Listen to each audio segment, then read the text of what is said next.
মালয়েশিয়ায়, সৌদি আরব বিভিন্ন প্রবাসের মধ্যে সন্তানটারে রাখিয়া রাখিয়া যেই মায়েরা বাংলাদেশি, ওই মায়েদেরকে জিজ্ঞাসা করবেন, সন্তানগুলো যে বিদেশে পাঠাইলেন মা, ও মা, সন্তানটারে বিদেশে পাঠাইবার পরে আপনার হালাতকে একটু জানাইয়া দেন।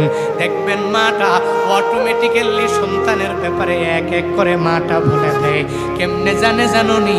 কারণ মায়ের অন্তরের মধ্যে আল্লাহ এমন একটা রাডার ফিট করে দিলেন, এমন একটা রাডার, ওই মায়ের কাছে যাইয়া কোনো কিছুই বান্দা বলা লাগে না।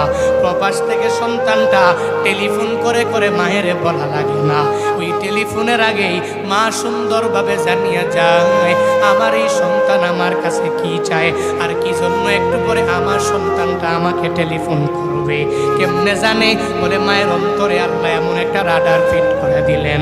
ওই মায়েরা জেনে যায়। ছোট্ট সাহাবীটাও মায়ের কাছে যাইয়া একবার মা বলে ডাক দেয়, দুইবার মা বলে ডাক দেয়, তিনবার যখন মারে মা বলে ডাক দিয়া দেয়, মা ডেকে বলে, এ আমার সন্তান, আয় আয়, আমি জানি তোর মনের মধ্যে কি আশা।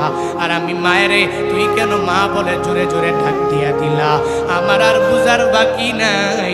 তবে আমি তোকে তোর পেটের মধ্যে খাবার দিতে পারবো না। একটু পরে তোর বাবা আসবে, ওই বাবারে সঙ্গে লইয়া মসজিদে নববীতে গিয়া তুই হাজির হয়ে যাবা। ওই মসজিদে নববীতে আমার মদিনাওয়ালা নবীর চেহারা মুবারকের দিকে তাকাইয়া যদি থাকতে পারো, তোমার পেটের ক্ষুধা নিবারণ হতে দেরি হবে না।